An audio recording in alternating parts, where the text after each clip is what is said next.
दोस्तों आज के वीडियो में हम लोग देखेंगे प्रमुख नियम एवं सिद्धांत से रिलेटेड क्वेश्चन। तो यहाँ पे देखिए अक्सर रेलवे के एग्जाम में, एसएससी के एग्जाम में, चाहे कोई भी स्टेट लेवल का एग्जाम हो, चाहे गवर्नमेंट एग्जाम हो, प्राइवेट एग्जाम हो, तो यहाँ पे ये प्रमुख नियम एवं सिद्धांत से रिलेटेड क्वेश्चन पूछे जाते हैं, चाहे स्कूल एग्जाम हो। तो यहाँ पे आप देख सकते हैं ये पास्कल का नियम, हुक का नियम, आर्किमिडीज का सिद्धांत, बॉयल का नियम, न्यूटन का गति के नियम, ये अक्सर यहाँ से क्वेश्चन पूछे जाते हैं। तो इसमें देखिए अगर रेलवे एनटीपीसी का एग्जाम का तैयारी कर रहे हैं, रेलवे एनटीपीसी ग्रुप डी का जो आने वाला एग्जाम है तो तैयारी कर रहे हैं, तो ये आप नियम से रिलेटेड क्वेश्चन हमेशा पूछा जाता है, मैटलिब का आवर्स अर्निंग से भी रिलेटेड। तो यहाँ पे इसको देखिए, वीडियो को देखिए, कम मन नहीं कर रहा तो भी देखना है। और ये क्या करना है, वीडियो को बहुत सारे लोग बोलते हैं बार बार देखिए, नहीं एक बार ही देखिए, वीडियो को समझ लीजिए अच्छे से।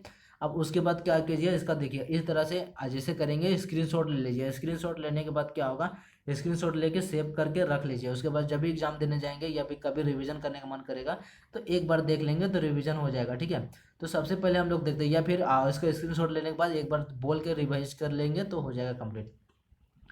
सबसे पहले क्वेश्चन देखते हैं, पास्कल का नियम बहुत इंपॉर्टेंट होता है। पास्कल नियम बहुत बार रिपीटेड होता है, ये क्वेश्चन बार बार आते रहते हैं। तो एक बार दो तीन बार इसको बोल बोल के रिवाइज कर लीजिए, ज़्यादा नहीं है, 30-40 होगा, देख सकते हैं कितने होंगे। तो यहाँ पे 30-40 ही होगा, ठीक है। तो इसको कम से कम आधा एक घंटा में हो जाएगा, ठीक है। तो यहाँ पे अब देखते हैं पास्कल का नियम। पास्कल का नियम क्या कहता है, संतुलन में दर का दबाव चारों तरफ बराबर होता है। पास्कल का नियम बोलता है जब कोई चीज़ संतुलन होता है ना, तो दर का दबाव जो है चारों तरफ से बराबर होगा। कोई पानी है और जब संतुलित है तो चारों तरफ से उसका जो दबाव होगा बराबर होगा, ये पास्कल का नियम बोलता है।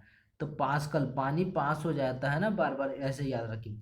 तो ये थोड़ा डिफिकल्ट है, तो बार बार करेंगे प्रैक्टिस तो दिमाग में बढ़ जाएगा। याद करने की कोशिश पहली बार में मत कीजिए, क्योंकि याद करने से बोर हो जाएंगे जल्दी।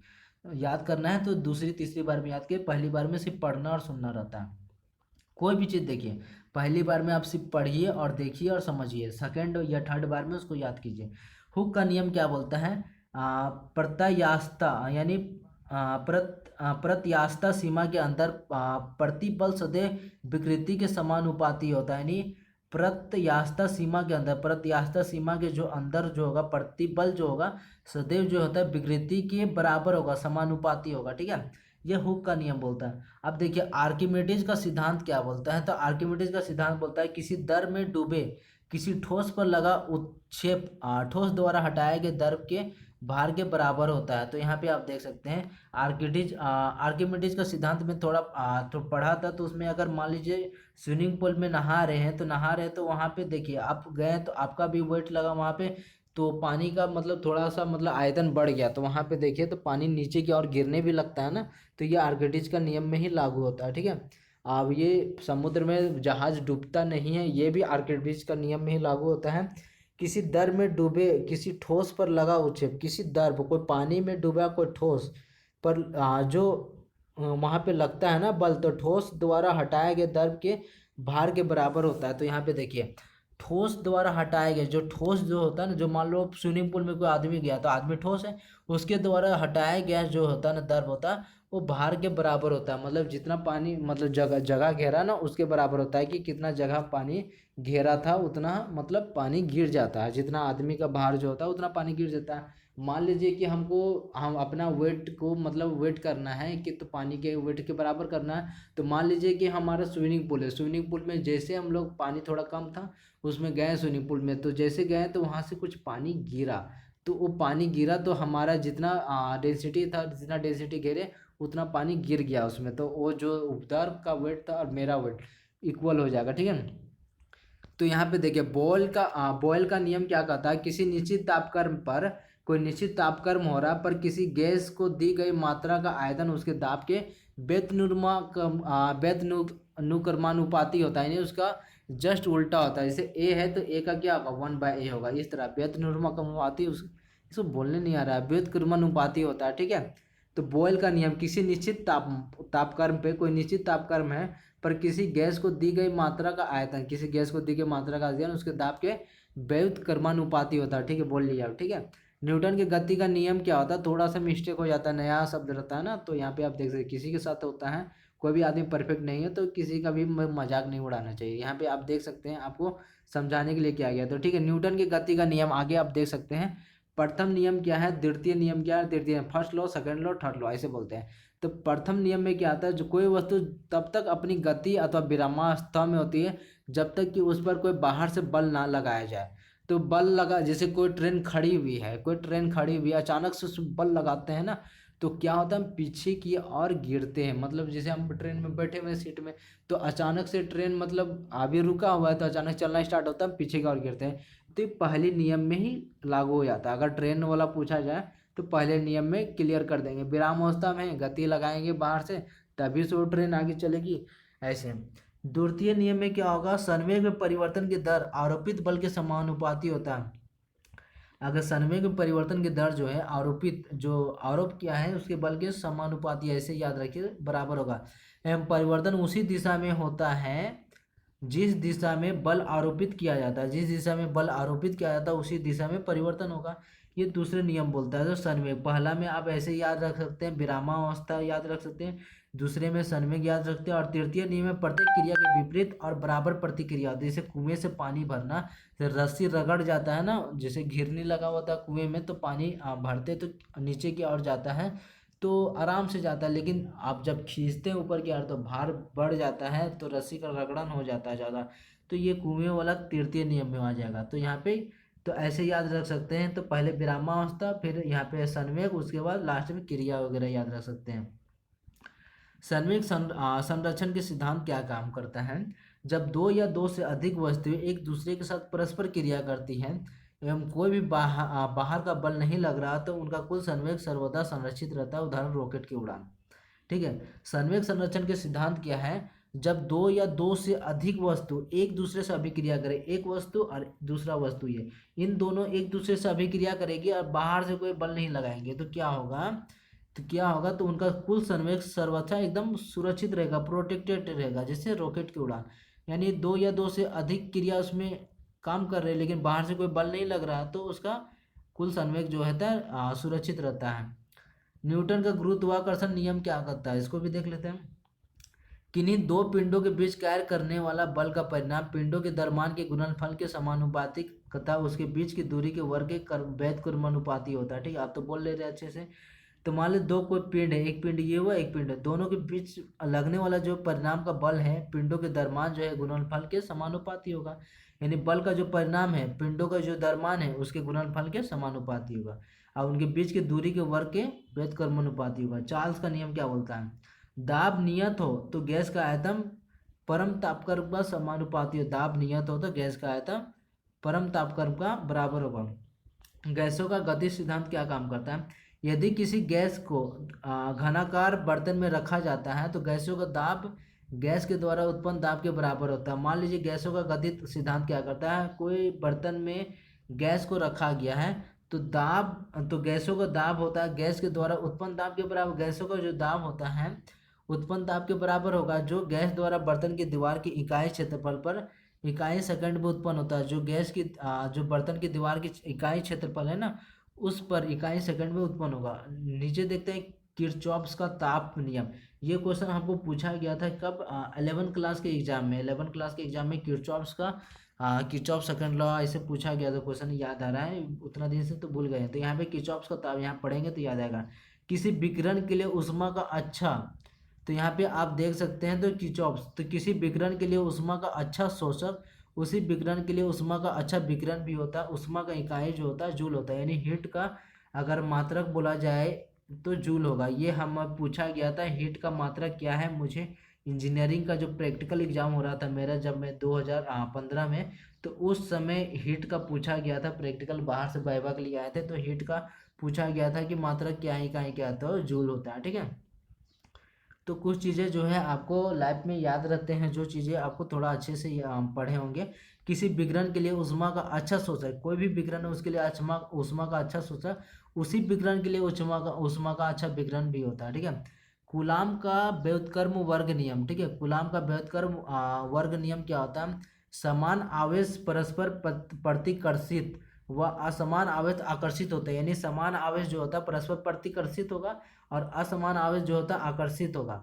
दो आवेशों के बीच क्रियाशील आकर्षण तथा प्रतिकर्षण का बल उसके गुणनफल के समानुपाती एवं उसके बीच की दूरी के वर्ग के व्युत्क्रमानुपाती होगा। मतलब दो आवेशों के बीच का जो क्रियाशील आकर्षण जो होगा ना और प्रतिकर्षण का बल उसके गुणनफल के समान बराबर होगा और उसका दूरी के वर्ग के व्युत्क्रमानुपाती होगा। अब न्यूटन का शीतल नियम बहुत सारे नियम बता दिया न्यूटन का ना, तो Newton first law, second law, third law बहुत इंपॉर्टेंट है। उसके अलावा अलग वाला भी, ठीक है। न्यूटन का यहाँ पे हम लोग देखते हैं शीतलन लॉ। किसी वस्तु की शीतलन की दर किसी वस्तु का शीतलन की दर उस वस्तु के औसत ताप तथा सीम परवर्ती वातावरण के ताप के अंदर के अनुक्रमानुपाती होता है, जबकि तापमान का अंतर कम हो। जब तापमान का अंतर कम हो तो न्यूटन का शीतलन नियम मतलब ठंडा, ऐसे याद रख सकते हैं। तो शीतलन की दर उस वस्तु के औसत ताप तथा सीमावर्ती वातावरण के ताप के अंतर के अनुक्रमानुपाती होता है, ठीक है। तो जूल थॉम्सन प्रभाव क्या है? तो किसी गैस के प्रभाव को किसी दबाव के अंदर किसी छिद्रयुक्त माध्यम से मुक्त रूप से फैलने दिया जाए तो गैस के तापमान में अंतर जूल थॉम्सन प्रभाव कहलाता है एवं यह प्रभाव शीतलन में प्रयुक्त होता है। तो जूल थॉम्सन प्रभाव यहाँ पे याद रखा जा सकता है कि उसको रोका, थॉम्सन मतलब उसको रोका नहीं जा रहा, मतलब फैलने ही दिया जा रहा है। किसी गैस का जो प्रभाव है दबाव के अंदर मतलब छिद्रयुक्त है उसके माध्यम में रोका ही नहीं जा रहा, फैलो फैलो जितना फैलना है, तो उसको जूल थॉम्सन प्रभाव कहा जाता है। डॉपलर का नियम क्या कहलाता है? यदि ध्वनि स्रोत तथा श्रोता के मध्य सापेक्ष गति हो रही, मान लीजिए कोई ध्वनि का स्रोत है और श्रोता है जो सुनने वाला है और जो बोलने वाला है, ठीक है, कि मध्य सापेक्ष गति हो रही है तो स्रोत की आवर्ती बदली हुई प्रतीत होती है। जो श्रोता सुनने वाला है उसको स्रोत की आवर्ती जो है बदली हुई प्रतीत होती है। इस घटना को डॉपलर प्रभाव या डॉपलर का नियम बोलते हैं। तो सुनाए वाला जो होता है ना, जो तो उसमें डॉपलर आ जाता है, ठीक है। डॉपलर उसका इकाई वगैरह ऐसे करके आ जाता है सुनाए वाला में। ओम का नियम क्या कहता है? यदि किसी चालक की भौतिक अवस्था अपरिवर्तित रहे, अगर मतलब किसी चालक की जो भौतिक अवस्थाएं जो है ना वो अपरिवर्तित रहे और उसके सिरों पर लगाए गए विभवांतर तथा उसके परिवर्तित विद्युत धारा निष्पत्ति नियत रहती है तो उसे ओम का नियम बोलते हैं। तो यानी यहाँ पे आप देख सकते हैं उच्च गतिकी के नियम। तो यहाँ पे फर्स्ट नियम, द्वितीय नियम, दो नियम होता है ना, उष्मा गतिकी के नियम। तो हीट का यहाँ पे देखिए प्रथम नियम बोलता है एक यांत्रिक क्रिया में उत्पन्न ऊर्जा किए गए कार्य के समानुपाती होता है। उष्मा गतिकी का प्रथम नियम ऊर्जा संरक्षण को दर्शाता है। यानी एक यांत्रिक क्रिया में उत्पन्न ऊर्जा, यानी मैकेनिकल क्रिया जो हो रहा है उसमें उत्पन्न ऊष्मा जो होता है, जो किया गया कार्य उसका बराबर होता है। और उष्मा गतिकी का प्रथम नियम जो है ऊर्जा संरक्षण को दर्शाता है। तो उष्मा गतिकी का नियम जो होता है वहाँ ऊर्जा संरक्षण से, ऊर्जा प्रोटेक्शन से संबंधित, ठीक है। यांत्रिक काम हो रहा है तो उसमें जो है उष्मा जो का कार्य वह समानुपाती होगा। द्वितीय नियम क्या बोलता है? इस नियम के अनुसार उपलब्ध उष्मा के संपूर्ण भाग को यांत्रिक कार्य में बदलना संभव नहीं। द्वितीय नियम के अनुसार जो उत्पन्न उष्मा का संपूर्ण भाग होता है यांत्रिक कार्य में बदलना बिल्कुल इम्पॉसिबल है, परंतु इसके एक निश्चित भाग को कार्य में बदला जा सकता है, लेकिन उसके एक निश्चित भाग को कार्य में बदला, अर्थात उष्मा अपने आप निम्न ताप की वस्तु से उच्च ताप की वस्तु की ओर प्रभावित नहीं हो सकती है। उष्मा अपने आप निम्न ताप से उच्च ताप की ओर प्रभावित नहीं हो सकती है। अब नेक्स्ट क्वेश्चन देखते हैं ऊर्जा संरक्षण के सिद्धांत। ऊर्जा का ना तो निर्माण होता है और ना विनाश। तो ऊर्जा जो हमारा एनर्जी जो होता है ना ही उसका कहीं से निर्माण होता है ना ही विनाश, अर्थात कोई भी पिंड की कुल ऊर्जा हमेशा नियत होती है। कोई भी पिंड की ऊर्जा इसका केवल एक रूप से दूसरे रूप में रूपांतरण होता है। ऊर्जा एक रूप से दूसरे रूप में जाता है, उसका कहीं निर्माण नहीं होता है। तो अब यहाँ पे देख सकते हैं, तो यहाँ पे सीधी सी बात है, तो यहाँ पे हम लोग देख सकते हैं, तो यानी तो हम लोग देखते हैं बेजानी हप्पी नाला जो होता है इंद्रधनुष के 7 रंग बैगनी, जामुनी, नीला, हरा, पीला, नारंगी, लाल। तो सबसे पहले है बैगनी, तो उसका क्या होता है ज़्यादा नहीं फैलता बैगनी, क्योंकि उसका तरंग दैर्घ्य जो होता है ना कम होता है, एनर्जी ज़्यादा होता है, इस वजह से वो ज़्यादा नहीं फैलता। लेकिन लाल रंग जो होता है लास्ट में उसका तरंग दैर्घ्य ज़्यादा है, इसलिए वो कोहरे में भी दिखाई देता है, और एनर्जी कम होता है तो तरंग दैर्घ्य ज़्यादा होता है तो ज़्यादा मतलब दूर से दिखाई देता है, ठीक है। आगे हम लोग देखते हैं क्या चीज़ें था, तो ऊर्जा संरक्षण बता दिए हम। आगे बर्नौली प्रमेय देखते हैं। बर्नौली प्रमेय जब कोई असंपटीय और असंयन द्रव अर्थात आदर्श द्रव किसी नली में धारा रेखीय प्रवाह पड़ता है तो उसके मार्ग के प्रत्येक बिंदु पर इसके एकांक आयतन या एकांक द्रव्यमान की कुल ऊर्जा नियत हो जाती है। बर्नौली नियम में क्या होता है, प्रत्येक बिंदु पर इसके एकांक आयतन और एकांक द्रव्यमान जो है, एकांक आयतन और एकांक द्रव्यमान की कुल ऊर्जा जो होता है नियत हो जाएगी, ठीक है। केपलर का ग्रही गति के नियम, सूर्य के चारों ओर चक्कर लगाने वाला ग्रहों का पर्त दीर्घवृत्तीय या अंडाकार होता है। केपलर का ही नियम बोलता है, केपलर का ग्रहीय गति नियम। ग्रह मतलब जो बुध शुक्र पृथ्वी होगा उनका गति का नियम केपलर कहलाता है। तो केपलर जो होता है सूर्य के चारों ओर चक्कर लगाने वाला ग्रह, 8 ग्रह है ना, उसका जो पथ होता है दीर्घवृत्तीय या अंडाकार होता है। उसका जो पथ होता है रास्ता दीर्घवृत्तीय होता है या फिर अंडाकार होता है, ठीक, अंडे के जैसा। नेक्स्ट क्वेश्चन देखते हैं, रदरफोर्ड का नाभिकीय सिद्धांत क्या काम करता है। इस सिद्धांत के अनुसार परमाणु के अंदर का अधिकांश भाग खाली होता है। रदरफोर्ड का नाभिकीय सिद्धांत के अनुसार क्या होता है, परमाणु का अंदर का अधिकांश भाग खाली होता है। कहता है परमाणु जो होता है गोलीय होता है और नाभिक का आकार परमाणु के आकार की तुलना में अत्यंत छोटा होता है। नाभिक का आकार जो होता है परमाणु के आकार की तुलना में बहुत छोटा होता है। दाब का नियम क्या कहलाता है, दाब यानी प्रेशर। स्थिर तो आयतन पे किसी गैस के नीचे द्रव्यमान का दाब उसके परम ताप का अनुक्रमानुपाती होता है, अर्थात स्थिर आयतन पर यदि किसी गैस का ताप बढ़ाया जाए तो दाब बढ़ता है, यदि ताप घटाया जाए तो दाब घटता है। तो किसी गैस पे अगर ताप बढ़ाएंगे तो दाब भी बढ़ेगा, दाब को घटाएंगे तो दाब भी, मतलब कोई चीज़ को गर्म करेंगे तो और ज़्यादा गर्म होगा ना, अगर कम गर्म उसको गर्म ही नहीं करेंगे तो धीरे धीरे ठंडा होगा। ऐसे याद रखिए क्या, मतलब ताप बढ़ाएंगे तो दाब भी बढ़ेगा, उसको ताप घटाएंगे तो दाब भी कम होगा। मेंडलीव का आवर्त नियम ये क्या बोलता है, लास्ट वाला है ना, आप देखते हैं। मेंडलीव का आवर्त नियम, यदि तत्वों को उनके बढ़ते हुए परमाणु भारों के क्रम में सजाया जाए तो उनकी एक निश्चित संख्या के बाद लगभग समान गुण वाले तत्व पाए जाएंगे। तो मेंडलीव का आवर्त सारणी में देखिए, यदि तत्वों को उनके बढ़ते हुए परमाणु भारों के क्रम में अगर सजा देते हैं, मान लो तत्व है एल्यूमिनियम है, हाई लो लिली बेटा, बेटा मांगे तो हाई लो लिली बेटा, तो ये याद करने वाला जो तरीका था, और बेटा मांगे बाप से कर, तो उस तरह से थोड़ा मैं भूल गया हूँ तो उतना दिन से रिविजन नहीं। यदि तत्वों को उनके बढ़ते हुए परमाणु भारों, ये नहीं कोई तत्व है, उनको परमाणु भारों की क्रम यानी परमाणु संख्या के आधार पर सजाया जाए तो उनकी एक निश्चित संख्या के बाद लगभग समान गुण वाले तत्व पाए जाएंगे। ये मेंडलीव का आवर्त सारणी बोलता है।